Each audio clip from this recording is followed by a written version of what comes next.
Well, we think that the key thing is to give young people real responsibility over their own lives. And this is the fundamental shift that we're looking for. And this is the space that culture and creativity on the whole opens up. You can't be creative for somebody. Only they can be creative. And in the same way is you can teach until you're blue in the face, but actually only children and pupils can learn. And the point of education is their learning.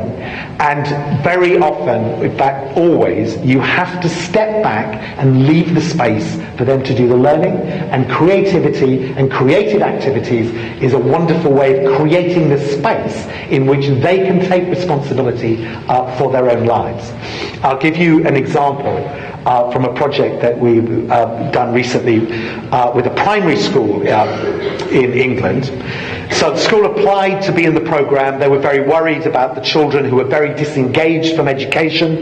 Most of the children came from a big public housing estate, which was around the school with very high levels of unemployment.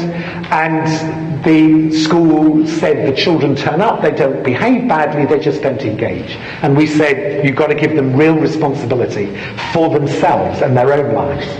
So we worked with them and we identified a project. The school had some money to build a new classroom. And we said, give the project to the children. This is a primary school.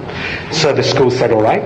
It's a fairly small primary school, it's one form entry, so there's only about 200 children in this school. And the children all get together, and in my experience, children think very conceptually. So they went, new classroom equals learning environment. What's a kind of learning environment that we would really like to learn in? And some of them thought they'd like to create a beach, and they could learn that. Some of them wanted to build a castle, they could learn there. But the idea that they went with is they would buy a full-size passenger aeroplane, and they would have it delivered to the school, and they would turn it into a classroom. So they divided up responsibility between them in different years. Year 6 was the top year, oldest year. These are 11-year-olds, had to do the planning permission, because if you buy a full-size aeroplane and park it in your front yard, you need permission from the municipality. So they had to download all the forms and fill them in and send them off, and then go and see the planning officers in the local municipality. The next year down, which was year 5, had to find an aeroplane. So they went onto eBay, and they had a good look, and they found an aeroplane for sale there, and it was this aeroplane, and they bought it and had it delivered to the school. And this is the aeroplane parked at the school on its arrival, with the somewhat confused head teacher standing just in front of it. Year 4 had to do the interior design, because obviously it just arrived with rows of seats and it needed to be turned into a classroom. And so they went onto the internet, and designing the interior of aeroplanes is a very niche job. There are not many people who do it. But they found somebody who had done the interior of the private jet of one of our top footballers, David Beckham, and they emailed him and said, look, we've just bought an aeroplane. It needs converting into a classroom. Would you help? And he fell in love with the project, and he did it for them for free. And that's them now in their new classroom, which they have converted.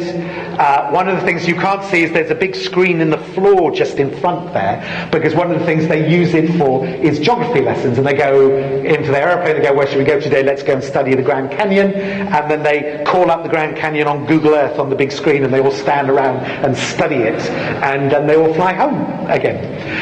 Now, the interesting thing about this project is that giving children responsibility is about teaching them the single most important thing they have to learn before they get to be adults, which is that they have the power to change their own lives.